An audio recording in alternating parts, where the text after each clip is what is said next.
وہ صرف ایک موبائل چاہتا تھا، لیکن چند گھنٹوں بعد اسی موبائل کی ضد نے ایک پورے گھر کو ہمیشہ کے لیے خاموش کر دیا۔ آخر ایسا کیا ہوا کہ ایک معمولی سی خواہش اتنی بڑی تباہی بن گئی؟ تازہ رپورٹس کے مطابق مہاراشٹر کے چھترپتی سنبھاجی نگر میں ایک 19 سالہ نوجوان کے گھر میں موبائل فون اور اس کی ادائیگی کے معاملے پر اختلاف ہوا۔ بات اتنی بڑی کہ نوجوان غصے میں گھر سے چلا گیا۔ والدین کو جب معلوم ہوا کہ بیٹا شدید غصے میں ہے تو وہ اسے تلاش کرتے ہوئے وہاں پہنچ گئے۔ مقامی لوگ اور پولیس بھی اسے سمجھانے کی کوشش کرتے رہے۔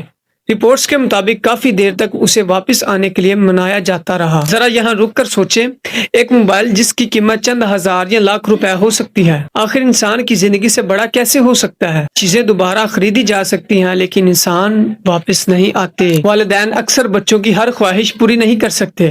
کبھی پیسوں کی کمی ہوتی ہے، کبھی ضرورت اور خواہش میں فرق ہوتا ہے، لیکن بچے کے لیے اس وقت یہ سمجھنا ضروری ہے کہ والدین کا نہیں کہنا ہمیشہ محبت کی کمی نہیں ہوتی۔ اور بچوں کے لیے بھی ایک بات بہت ضروری ہے، غصہ چند منٹ کا ہوتا ہے لیکن غصے میں لیا گیا ایک فیصلہ پوری زندگی کا رخ بدل سکتا ہے۔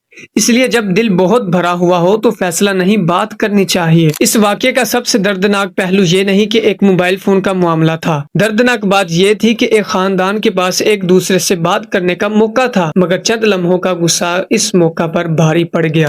اور والدین کے لیے بھی یہاں ایک سبق ہے، اگر بچہ کسی چیز کے لیے بہت زیادہ ضد کر رہا ہو تو صرف ڈانٹ دینا کافی نہیں، اس سے پوچھیں تمہیں یہ چیز اتنی ضروری کیوں لگ رہی ہے؟ کبھی کبھی بچے کی ضد کے پیچھے کوئی اور پریشانی چھپی ہوتی ہے۔ بچوں کو یہ بھی سکھانا ضروری ہے کہ خواہش اور ضرورت ایک چیز نہیں۔ نیا فون چاہیے، مہنگے کپڑے چاہیے، نئی گاڑی چاہیے، یہ سب خواہش ہو سکتی ہیں لیکن ان میں سے کوئی بھی چیز زندگی سے بڑی نہیں ہو سکتی۔ اور اگر کبھی غصہ اتنا بڑھ جائے کہ انسان کو لگے کہ وہ خود کو نقصان پہنچا سکتا ہے تو اکیلے نہ رہے، فوراً کسی قابل اعتماد والدین، دوست، استاد یا کسی ذمہ دار شخص کو بتائیں اور اس جگہ سے دور رہیں جہاں آپ کو خطرہ ہو سکتا ہے۔ مدد مانگنا کمزوری نہیں ہے۔ کبھی کبھی ہمیں لگتا ہے کہ دنیا ہماری بات نہیں سمجھ رہی، لیکن ایک مشکل لمحہ ہمیشہ نہیں رہتا۔ مسئلہ حل ہو سکتا ہے، پیسے دوبارہ آ سکتے ہیں، موبائل دوبارہ خریدا جا سکتا ہے، لیکن زندگی کا کوئی متبادل نہیں ہوتا۔ اس واقعے سے سب سے بڑا سبق یہی ہے، بچوں کو چیزوں سے زیادہ صبر سکھائیں اور والدین کو ڈانٹ سے زیادہ گفتگو، کیونکہ کبھی کبھی ایک نرم جملہ وہ کام کر دیتا ہے جو لمبی نصیحت بھی نہیں کر پاتی۔ ایک موبائل فون انسان کی خواہش ہو سکتا ہے لیکن اسے اپنی زندگی کی قیمت نہ بننے دے۔